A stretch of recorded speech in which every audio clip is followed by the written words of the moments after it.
Hello বন্ধুরা, welcome to my channel. এখন কথা বলবো শনিবার ইডেনের বিপিএল ফাইনাল নিয়ে। সক্ষমের দাপটে চ্যাম্পিয়ন হাওড়া। শনিবার ইডেনের বিপিএল ফাইনালে প্রায় 10,000 দর্শক হয়েছিল। লেজার শোয়ের মাধ্যমে দর্শকদের উত্তেজনাও দ্বিগুণ হয়ে যায়। প্রয়াত দিলীপ দোষীর স্মরণে একটি ভিডিও দেখানোর পরে ম্যাচ শুরু হয়ে যায় পুরুষদের ফাইনাল। তো বন্ধুরা, এরকমই সব খেলার খবর প্রতিনিয়ত জানতে হলে চ্যানেলটিকে অতি শীঘ্রই লাইক, কমেন্ট, সাবস্ক্রাইব করতে ভুলো না। আর বন্ধুদের মধ্যে প্রচুর পরিমাণে শেয়ার করে দাও, যাতে আমার 4,000 ঘন্টা ওয়াচ টাইম খুব শীঘ্রই পূর্ণ হয়ে যায়।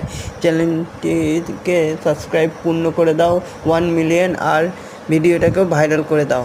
সেই ঘটনা শনিবার দেখা গেছিলো আগের মতো। ইডেন গার্ডেন্সে Bengal pro league T20 league হচ্ছিল, যেখানে পুরুষদের ফাইনালেও অ্যাডামাস হাওড়া ওরিয়েন্সের বিরুদ্ধে 151 রান তাড়া করতে নেমে শেষের দিকে মন্তর ব্যাট করছিল অগ্নিবোপান।